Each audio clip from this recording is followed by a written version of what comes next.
Hello friends, welcome back to my channel SK facts. आज की video में हम एक्सप्लोर करेंगे दुनिया की कुछ ऐसी रहस्यमयी जगहें जिनके बारे में सुना तो हर किसी ने है, लेकिन उनकी गहराई में घुमना शायद ही किसी के बस की बात हो। तो चलिए शुरू करते हैं इस सफर को और खोजते हैं इन अनजाने राज को। Number 1, Bermuda triangle. सबसे पहले हम एक्सप्लोर करेंगे बरम्यूडा ट्रायंगल को, जो दुनिया की रहस्यमयी जगहों में से एक है। ये एक एरिया है जहाँ पर हमेशा से कुछ अजीबोगरीब घटनाएं घटित होती रहती है। इस जगह को क्यों डेविल्स ट्रायंगल कहा जाता है, चलिए जानते हैं। Historical background. Bermuda triangle north Atlantic ocean में स्थित एक ट्रायंगुलर एरिया है। इसकी बाउंड्री मायामी, बरम्यूडा और पुएर्टो राइको के बीच में है।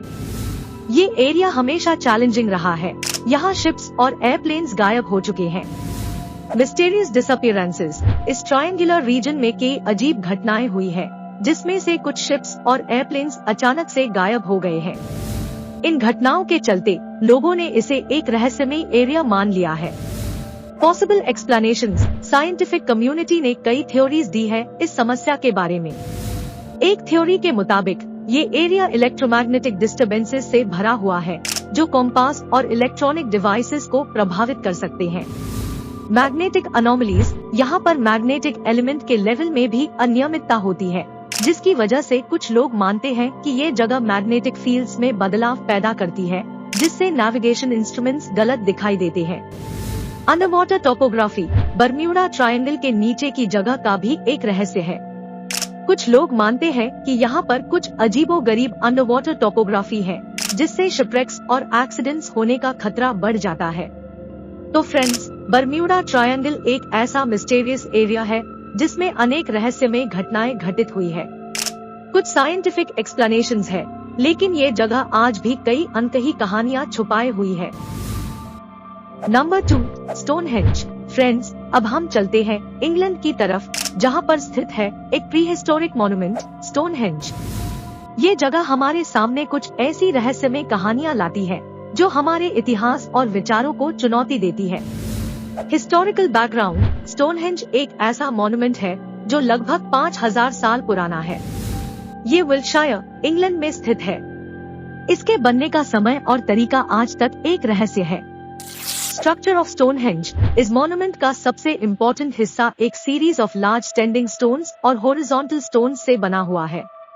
ये एक सर्कल बनाते हैं, जिसे कुछ लोग कहते हैं ट्रिलिथॉन्स। Astronomical significance. स्टोनहेंज का एक अजीब रहस्य है उसके एस्ट्रोनॉमिकल सिग्निफिकेंस का। कुछ एक्सपर्ट्स मानते हैं कि इसका अरेंजमेंट सूरज, चंद्रमा और कुछ अन्य सेलेस्टियल इवेंट्स को ट्रैक करने के लिए बनाया गया था। Religious and spiritual importance. इस जगह की आस्था और धार्मिक महत्व भी है। कुछ लोग मानते हैं कि स्टोनहेंज एक प्राचीन धार्मिक स्थल था, जहां पर लोग विचार और पूजा करते थे।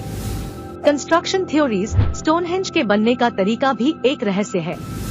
कुछ थ्योरीज के मुताबिक इस स्टोन्स को लोग बहुत दूर से लाए और फिर इसे सेट किया, लेकिन ये एक कॉम्प्लेक्स और टाइम कंज्यूमिंग प्रोसेस था। तो फ्रेंड्स, स्टोनहेंज एक ऐसा प्रीहिस्टोरिक मॉन्यूमेंट है जो हमारे इतिहास को एक अलग रोशनी दिखाता है। इसकी बनावट से लेकर उसके धार्मिक और एस्ट्रोनॉमिकल कनेक्शन तक सब कुछ है रहस्यमय। Number 3, area 51। फ्रेंड्स, अब हम एक्सप्लोर करेंगे USA के नेवादा डेजर्ट में स्थित एक ऐसी जगह को जिसे हम सब जानते हैं एरिया 51 के नाम से। इस जगह के बारे में कई थ्योरीज हैं, लेकिन हम आज तक इस रहस्य से रूबरू नहीं हुए हैं। Location and secrecy. Area 51 Nevada desert में एक रिमोट एरिया है। ये जगह इतनी सीक्रेटिव है कि इसके बारे में ऑफिशियली कुछ भी कंफर्म नहीं किया गया है, इसलिए ये एक रहस्यमय जगह है। Military base and aircraft testing. ये जगह प्राइमरीली एक मिलिट्री बेस के रूप में जानी जाती है। इसमें USA के एयरफोर्स द्वारा एयरक्राफ्ट्स और वेपन्स की टेस्टिंग होती है। इसके सराउंडिंग्स में कोई भी आम आदमी एंटर नहीं कर सकता और इसकी सिक्योरिटी बहुत ही टाइट है। UFO and extraterrestrial theories. Area 51 का नाम आता है तो सबसे पहले हमारे दिमाग में आता है UFOs और एलियंस का कनेक्शन। कुछ लोग मानते हैं कि इस जगह पर एलियंस और उनके स्पेसक्राफ्ट्स को स्टडी किया जाता है, लेकिन इसका कोई ऑफिशियल कंफर्मेशन नहीं है। Roswell incident. एरिया 51 का कनेक्शन है फेमस रॉसवेल इंसिडेंट से, जिसमें कहा गया था कि 1947 में एक यूएफओ क्रैश हुआ था और गवर्नमेंट उसके मलबे को एरिया 51 पर ले गए थे। Conspiracy theories. इस जगह के बारे में कई कॉन्स्पिरेसी थ्योरीज भी है। लोग मानते हैं कि यहाँ पर सीक्रेट प्रोजेक्ट्स, एडवांस टेक्नोलॉजी और अनआइडेंटिफाइड फ्लाइंग ऑब्जेक्ट्स का रिसर्च होता है। तो फ्रेंड्स, एरिया 51 एक ऐसी जगह है जिसका ऑफिशियल स्टेटस हमेशा से एक रहस्य बना हुआ है। कुछ लोग कहते हैं यूएफओस, कुछ लोग कहते हैं सीक्रेट प्रोजेक्ट्स। सच्चाई क्या है, ये तो हम सब देखेंगे। Number 4, Machu Picchu. फ्रेंड्स, अब हम एक्सप्लोर करेंगे पेरू के माचू पिच्चू को, जो दुनिया की एक रहस्यमयी जगह है। ये जगह इनका सिविलाइजेशन का एक अनमोल हिस्सा है। Historical background. माचू पिच्चू एक एंशिएंट सिटी है जो एंड्स माउंटेन्स के बीच में स्थित है। ये इनका सिविलाइजेशन के लोगों द्वारा बनाया गया था, यही कुछ 15th सेंचुरी में।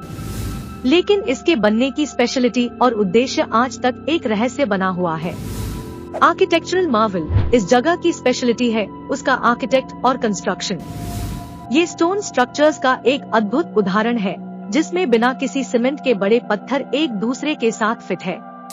इसके टेरेसेस, टेम्पल्स और रेजिडेंशियल एरियाज का डिजाइन इतना सुंदर है कि आज भी लोग इसकी ब्यूटी से हैरान है। Purpose of Machu Picchu. Machu Picchu का असली पर्पस भी एक रहस्य है। कुछ एक्सपर्ट्स मानते हैं कि ये एक राजमहल या रिलीजियस साइट था, जबकि दूसरे के मुताबिक ये एक एग्रीकल्चरल हब था। इसकी सच्चाई आज तक हमारे सामने नहीं आई है। Mystery of abandonment. इस जगह का एक और रहस्य है कि क्यों इसको बीच में छोड़ दिया गया था। कुछ लोग मानते हैं कि ये नेचुरल कैलेमिटीज या एपिडेमिक्स की वजह से छोड़ा गया, लेकिन कुछ लोग इसे स्ट्रैटेजिक रीजंस या पॉलिटिकल इंस्टेबिलिटी का शिकार होने का कहते हैं। Cultural significance. माचू पिच्चू आज भी एक इम्पोर्टेंट धार्मिक और सांस्कृतिक स्थल है। इस जगह का कनेक्शन इनका सिविलाइजेशन के रिलीजियस बिलीफ से है और ये यूनेस्को वर्ल्ड हेरिटेज साइट भी है। तो फ्रेंड्स, माचू पिच्चू एक ऐसी जगह है जो हमें अपने इतिहास की गहराई में ले जाती है। उसके आर्किटेक्ट, पर्पस और छोड़ने की कहानी सब कुछ एक रहस्य है। तो फ्रेंड्स, कैसी लगी आपको ये मिस्टीरियस जर्नी? अगर आपको ये वीडियो पसंद आया हो तो लाइक करें, शेयर करें और हमारे चैनल को सब्सक्राइब करना ना भूलें। मिलेंगे नेक्स्ट वीडियो में, तब तक के लिए गुड बाय।